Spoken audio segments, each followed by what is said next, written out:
Médecins sans frontières est une association médicale humanitaire internationale. Nous existons depuis 1971 grâce à l'initiative d'un groupe de médecins et de journalistes désireux de déployer des secours médicaux d'urgence partout dans le monde et d'interpeller l'opinion publique. Depuis, à travers le monde, nos équipes apportent une assistance à des populations dont la vie ou la santé sont menacées, qui traversent une crise ou sont exclues de l'accès aux soins. Dans les conflits, les interventions de MSF sont guidées par les principes d'impartialité et de neutralité. Elle distribue ses secours sans discrimination en portant la priorité vers les personnes les plus immédiatement en danger et elle ne prend pas parti pour l'un des belligérants. MSF revendique une indépendance d'esprit que favorise son autonomie financière, la quasi-totalité de son budget étant assurée par la générosité de millions de donateurs privés à travers le monde. MSF communique publiquement pour témoigner du sort des populations auprès desquelles elle intervient, alerter sur la gravité d'une situation ou mobiliser des secours. On essaie de faire notre mieux, mais on est débordé. 35 000 personnes, on ne s'en sort pas tout seul, il faut venir nous aider là. Ils sont où les autres? Je ne comprends pas. On est juste à côté de l'aéroport. C'est pas comme si on peut ignorer on sait qu'ils sont là quand même. C'est l'aéroport de la capitale.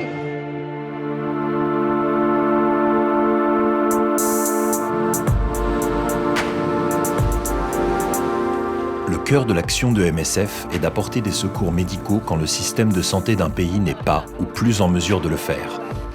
Chirurgie de guerre, vaccination de masse pour prévenir une épidémie, restauration des services médicaux de base lors d'un déplacement de population, rétablissement de l'accès à l'eau potable après une catastrophe naturelle.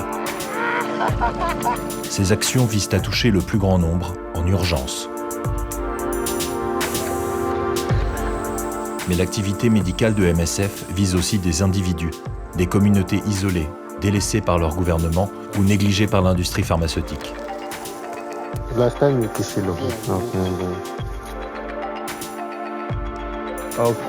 Bye. See you on Monday. Toutes ces activités s'appuient sur des compétences développées au fil des ans.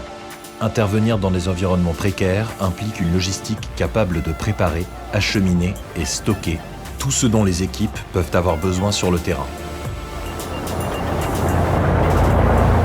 Ce sont les kits, boîtes à outils standardisées qui, selon les besoins, permettent aux équipes de vacciner des milliers de personnes contre le choléra ou de monter un hôpital gonflable en 2 jours.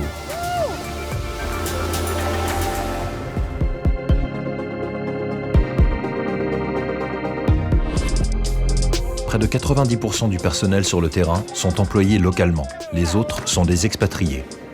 Leur métier, généralement rangé en 3 catégories, médicale, logistique et administration, vont de sage-femme à financier en passant par mécanicien et pharmacien. Une personne spécialiste de l'eau et de l'hygiène, par exemple, sera chargée de construire des latrines dans un camp de déplacés. En tout cas, ça a bien tenu avec le typhon, c'est le principal. Une infirmière de superviser un centre de soins de santé primaire ou d'organiser une campagne de sensibilisation. Un responsable des ressources humaines de recruter du personnel pour mener une campagne de vaccination.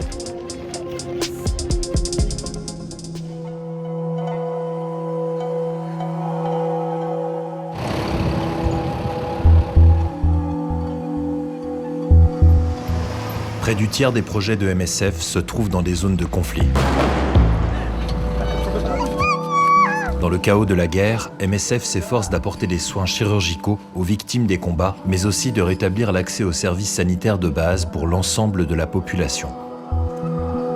On a à peu près 10-12 patients tous les jours, par plaie par balle ou par explosion. On a des amputations, en particulier dues aux mines. Il y a des laparotomies pour des plaies pénétrantes de l'abdomen. Et puis, on a une activité de césarienne, parce que dans le secteur, il n'y a pas d'autre accès aux soins chirurgicaux que notre hôpital. Les équipes doivent sans cesse négocier pour intervenir auprès de ceux dont les besoins sont estimés prioritaires. On devait évacuer 4 blessés. On va discuter avec le chef. Et quand je suis arrivé à leur base, ils étaient plus de 300. Tous en armes. On avait quand même un avantage. Parce que le chef, il avait reçu une balle au pied. Du coup, il s'est soigné à l'hôpital. Et je suis allé dire au chef, rappelez ce que Médecins sans frontières. J'ai un patient, il faut le transférer le plus rapidement possible. Je n'ai pas le temps.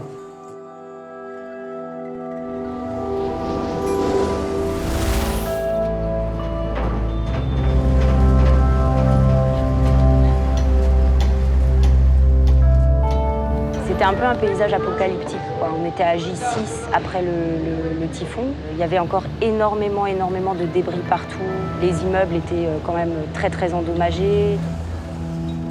Lorsqu'un séisme, un ouragan ou toute autre catastrophe naturelle survient, la priorité est d'envoyer du personnel expérimenté pour évaluer la situation et identifier les besoins prioritaires. Une fois le matériel nécessaire acheminé, les opérations commencent. Donc derrière moi se trouve le terrain qui a été identifié pour monter la structure. C'est un terrain de football. Elle sera équipée d'environ 80 lits.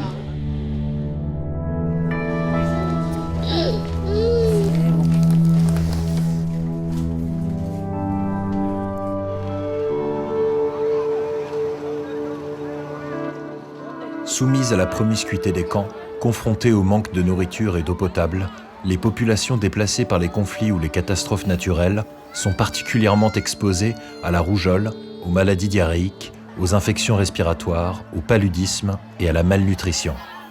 Les plus fragiles, femmes enceintes, jeunes enfants, malades ou personnes âgées, peuvent alors mourir en très grand nombre en quelques semaines. Dans ces contextes, MSF déploie des secours en urgence. Okay, let's go. On voit en moyenne à peu près 300 personnes par jour, un tiers d'enfants et le reste des pathologies assez diverses et variées. Passé l'urgence, les besoins des déplacés changent, les interventions de MSF aussi. Il s'agit de maintenir l'accès à des services de base pour des populations oubliées du monde qui peuvent rester des années dans des camps. We have no point, we have no chance in this refugee camp.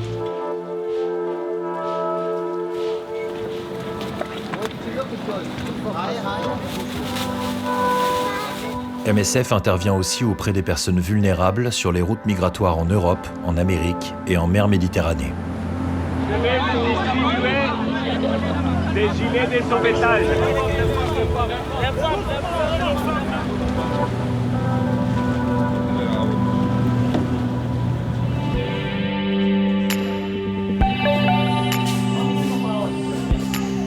Choléra, rougeole, Ebola, hépatite C, tuberculose, sida font partie des maladies infectieuses auxquelles MSF s'attaque sur ces terrains d'intervention. Les équipes peuvent se déployer en urgence lors d'une épidémie soudaine. Haïti n'a jamais connu d'épidémie de choléra. Sur les jours à venir, on est très inquiet de ne pas avoir la capacité d'accueil assez importante pour pouvoir traiter tous les cas. Aujourd'hui, ils arrivent en masse. Notre hôpital est complètement rempli. Ça nous arrive de refuser même des références parce qu'on sait très bien qu'on ne peut pas les prendre en charge. MSF s'engage également auprès des patients sur le long terme.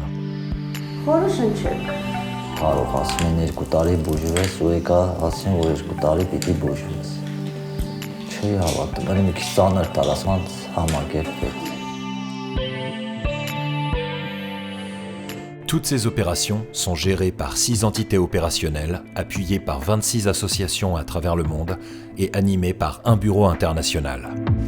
L'action de terrain de MSF s'appuie sur un réseau de partenaires et d'organisations satellites.